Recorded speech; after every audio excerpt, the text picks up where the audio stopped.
नमस्कार दोस्तों, आप सभी का स्वागत है हमारे यूट्यूब चैनल जिज्ञासु रामा शंकर पर। आरजेडी नेता तेजस्वी यादव अपने ही पार्टी में सफाई करने पर लगे हुए हैं। पार्टी में ऐसे लोगों को जिनका कोई अच्छा योगदान नहीं रहा, चुनाव के समय अपना परफॉर्मेंस अच्छा नहीं किए, ऐसे समझे भीतर घात कर दिए, उनके कारण पार्टी का नुकसान हो गया, ऐसे लोगों को अब आरजेडी से बाहर निकालेंगे तेजस्वी यादव। ऐसा जरूरी भी इसलिए है क्योंकि तेजस्वी यादव को इस बार चुनाव में ऐसा लग रहा था कि हमें सीएम का कुर्सी मिल जाएगा और साथ ही साथ जाकर के मुकेश सहनी को डिप्टी सीएम यानी बना करके ही वे दम लेंगे, ऐसा उनका भरोसा था। मगर जब चुनाव का रिजल्ट आया तो उनका समझिए एकदम सीधा उल्टा हो गया। सीएम तो छोड़िए, नेता प्रतिपक्ष भी कैसे कैसे करके उनको मिला। तो ये जांच पड़ताल चल रहा है कि अंदर से कि आखिर दिक्कत हुआ कहां जाकर के, पार्टी का हाल में आने का रीजन क्या रहा। तो कुछ पता चल रहा है कि कुछ अंदरूनी मतभेद भी पार्टी में थे। कुछ लोगों ने पार्टी का समझिए तो अस्तित्व को ही दांव पर लगा दिया था सिर्फ अपने हित के लिए। तो ऐसे लोगों को तेजस्वी यादव पार्टी से बाहर का रास्ता भी दिखा सकते हैं और कुछ जरूरी बदलाव भी कर सकते हैं। देखिए, सबसे पहले पार्टी को समझना होगा कि आपके जो वोटर जो थे वो आपके वोटर अब हैं कि नहीं। यानी जो मुस्लिम यादव समीकरण पर आपको जो भरोसा था, क्या वो मुस्लिम यादव समीकरण के तहत जो वोट है वो आपके पाले में आ रहे हैं कि नहीं, ये देखना होगा। दूसरी सबसे बड़ी बात है कि इन वोटों को साधने की जिम्मेदारी जिन नेताओं के कंधे पर थी, उन नेताओं ने अपने क्षेत्र विशेष में क्या अच्छे से जाकर के मतदान करा पाए कि नहीं अपने पक्ष में, ये भी देखना होगा। देखिए, कई बार होता है कि पार्टी में नेताओं को जिम्मेदारी तो मिल जाता है बहुत बड़े स्तर पर, मगर जब रिजल्ट आता है तो उनका जिम्मेदारी के अनुकूल जो है सो रिजल्ट नहीं आता। तो कहीं कहीं ये चूक होता है कि कहीं जिम्मेदारी जो दी गई थी सही लोगों को दी गई थी या गलत लोगों को दी गई थी, ये जांच का विषय आता है।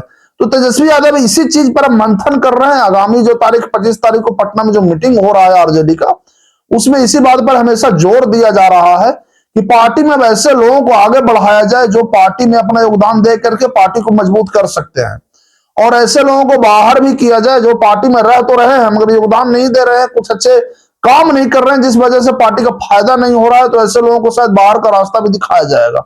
ये जरूरी भी है क्योंकि तेजस्वी यादव का पार्टी जो आरजेडी है करीब 20 सालों से समझिए बिहार की सत्ता से दूर है।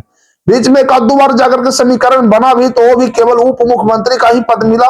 समझिए वो भी एक सहयोगी दल की भूमिका निभा रहे थे जबकि सत्ता उनके पास नहीं था। सत्ता तो हमेशा जाके जदयू के नेता नीतीश कुमार जी के पास रहा है।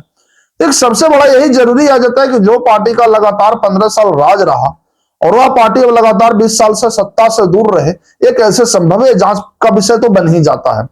तो जो 25 तारीख का मीटिंग है पटना में, इसी में जाकर के तेजस्वी यादव मंथन करेंगे, चिंतन करेंगे कि आखिरकार कहां हमसे चूक हो गया और पार्टी में जाकर के किन नेताओं का कैसा योगदान रहा है। अगर उसके आधार पर जाकर के उनको आगे मतलब प्रोग्रेस किया जाएगा, चाहे उनको जाकर डिमोग्रेस किया जाएगा, नीचे की ओर किया जाएगा।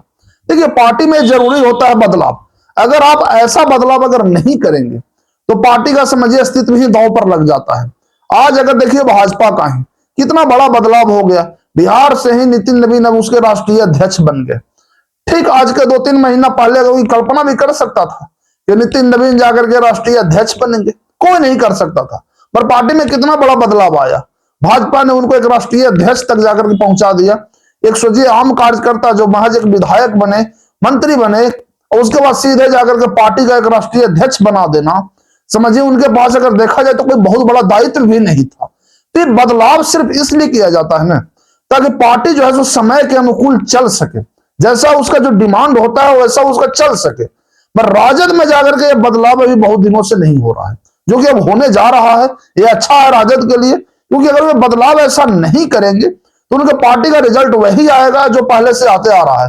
सोचिए कि जो पार्टी 2020 के चुनाव में 75 सीट लाई थी, वो पार्टी 25 सीट पर सिमट गई। तो तेजस्वी यादव इसी पर आज मंथन भी कर रहे हैं कि 75 से 25 आने का वजह क्या है। क्या हमारा गठबंधन में कहीं चूक हुआ है?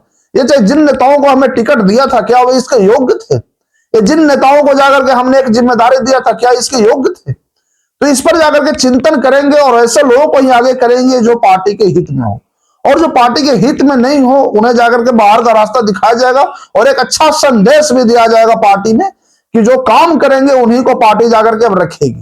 देखिए, पार्टी में एक सबसे बड़ा इंपॉर्टेंट होता है पार्टी के कानून और नियम से चलना और पार्टी का जाकर के दिन प्रतिदिन ग्रोथ देना। देखिए, पार्टी का सबसे पहले एक ही ध्येय रहता है कि किसी तरह से अगर हम राज्य का चुनाव अगर लड़ रहे हैं तो सत्ता में आ जाए, केंद्र का चुनाव लड़ रहे हैं तो हम सत्ता में आ जाए। बस राजनीतिक दल का यही ध्येय होता है, सत्ता में आना, दूसरा और कोई ध्येय नहीं होता है। मगर यहाँ आरजेडी का समझिए सत्ता में आना तो फिलहाल 20 साल से ऐसा दूरी है जैसे अब लग ही नहीं रहा है कि 2030 में भी वापसी हो पाएगा कि नहीं।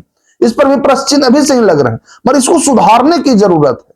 अगर वे इसे सुधार लेंगे तो ऐसा जरूर कर सकते हैं। उनको सुधारना होगा, जाके पार्टी के नेताओं में जाकर के छटनी करना होगा, सफाई करना होगा, और जो मुद्दे जो उठाने चाहिए उस मुद्दे को उठाना होगा। कई बार ऐसा होता है कि पार्टी उन मुद्दों को पहचानने में भूल जाती है जो मुद्दे को उठाने पर उसे फायदा मिले, और उन मुद्दे को उठा लेती है जिस मुद्दे को उठाने से उसका कोई फायदा नहीं होता। तो यहाँ ध्यान देने की बात है कि पार्टी को बिहार में ही नहीं पूरे देश भर में ऐसे मुद्दे जरूर उठाए जो उसके हित में हो। ऐसे अनर्गल मुद्दे उठाने का कोई मतलब ही नहीं रह जाता। जैसे ईवीएम पर जाकर के आरोप लगाना, एक गांव में रहने वाला आम जनता को ईवीएम से कोई मतलब नहीं कि उसमें हैकिंग हो रहा है कि चोरी हो रहा है। वो चुपचाप बूथ के दिन जाकर के, मैंने वोटिंग के दिन जाता है और वोट देके आ जाता है। तो जो ईवीएम का जो मुद्दा उठाते हैं जाकर के राजद वाले चाहे और दूसरे पार्टियां वाले, इससे कोई फायदा नहीं, आम जनता को इससे रत्ती भर भी फर्क नहीं पड़ता। आप सही मुद्दे उठाइए ना भाई, महंगाई बेरोजगार जैसे मुद्दे उठाइए, एक हद तक सही भी रहेगा, जनता को समझ में आएगा, क्योंकि जनता का जिससे हित डायरेक्ट जुड़ा हो वही मुद्दे उठाइए।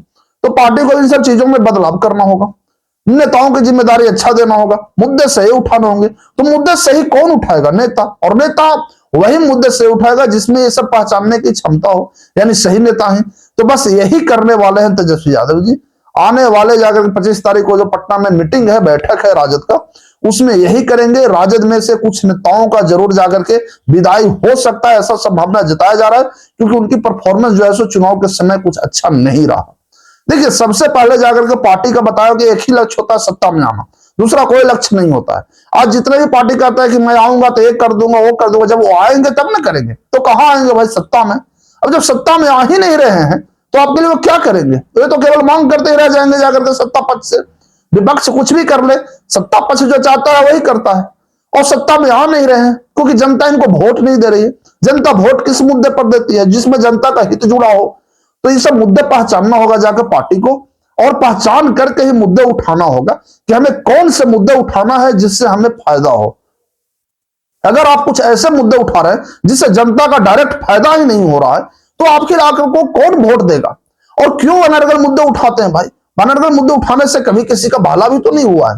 तो आरजेडी में ये सब जरूर चिंतन मंथन शायद होगा जाके 25 तारीख को, और ये बात नेताओं को समझना भी होगा कि हमें अनर्गल मुद्दे उठाने से जाकर के बचना होगा।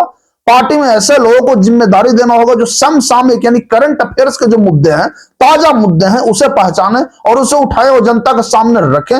सरकार में जो कमियां हैं उसे खुल करके बताएं, ताकि जाकर के पार्टी का इसे अपना एक सहानुभूति जो होता है जाके जनता में वो फैले, और आने वाले चुनाव में आपको जाके जनता वोट दे। यही मुद्दे पहचानने होंगे। और जो 25 तारीख के जो मीटिंग होने जा रहा है राजद का, इसमें एक सबसे बड़ा इंपॉर्टेंट ये भी रहेगा कि आखिरकार 20 साल से हम सत्ता से दूर क्यों हैं? क्या कारण रहा जाकर के हम सत्ता से दूर रहे? कहां अंदरूनी जाकर के भीतर घात हुआ कि हम सत्ता से लगातार दूर होते ही गए? आज हम ऐसे हाल में हैं कि विपक्ष का नेता का कुर्सी भी हमें मिल रहा है किसी तरह से जाके खींच तीर करके। अगर 1-2 सीट और कम होता तो शायद नेता प्रतिपक्ष का कुर्सी भी नहीं मिलता। तो यहां यही बात पर जाकर के ध्यान देने का रहेगा। 25 तारीख का जाके मीटिंग राजद का कोई आम मीटिंग नहीं है। ये समझिए आने वाले 1-2 साल के लिए नहीं, 4-5 साल के लिए, 2030 तक के क्या भविष्य होगा उसका रूपरेखा है इस मीटिंग में। यही से तय होगा कि 2029 और 30 का जो चुनाव होगा उसमें कैसा परफॉर्मेंस रहेगा। ये मीटिंग ही आखिरकार तय कर देगा। तो एक बहुत बड़ा जाकर के मीटिंग होने जा रहा है, और उम्मीद करते हैं कि कम से कम जो फेरबदल होगा वो पार्टी और जनता के हित में फेरबदल हो। आपका क्या कहना है मुझे कमेंट करके जरूर बताइए। वीडियो अच्छा हो तो लाइक कमेंट शेयर जरूर करें। चैनल को सब्सक्राइब करना ना भूलिए। धन्यवाद।